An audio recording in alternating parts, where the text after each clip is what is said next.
Pak, Bapak Daud. Pak Daud.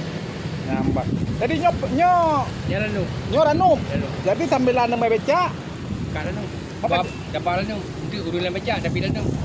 Kau baca ini lu baru. Jalan yang mau pegah. Nyo dot tanam nejak ranum dekat ino. Ya. Tidak apa. Jadi lan nyo dong nyo punya. Ya. Nyo putung no. Yang tu rupanya. Nyo berarti sambilan nama becak. Nah Sambilan muka.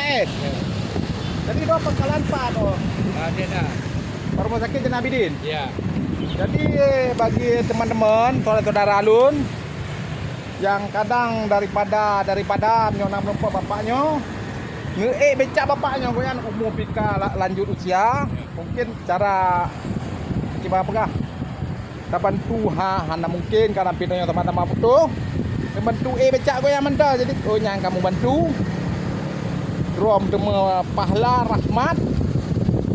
Jadi kadang-kadang nam lupa jalan ngeblok sindo jadi punya begini pupudan ya.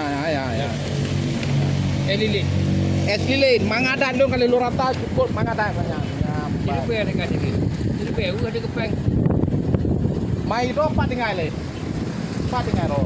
Ini pak jalan tol. Hah? Pak jalan tol ni. Pak jalan tol di pak. Tol Jepayang. Oh di pak ya. Berarti kaju dia ha. Berarti nyon nalalan dari kaju je becak bapaknya. Yang masalah hukum mungkin kan jadi lebih kurang hana kebutuhan hak yang berbenah.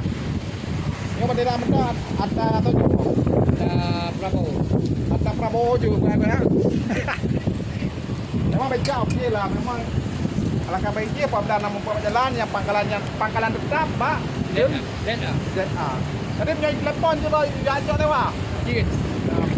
Patut nombor apa 0822 0822 8821 88 21 21 5. Pulhel 5. Apabila ditelepon pasti siap drone yang dipu dah. Ada euro lambat malam.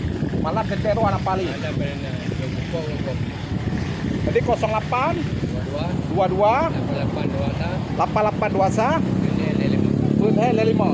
Dia punya di telepon uro siap nak jemput. Ya. Sampai itu tahu tu. Berarti yang malam kan hana sanggup deh karena tetero kak rumpa. Punya uro tete mendeng cahaya alam di mendeng nah. Ya, empat.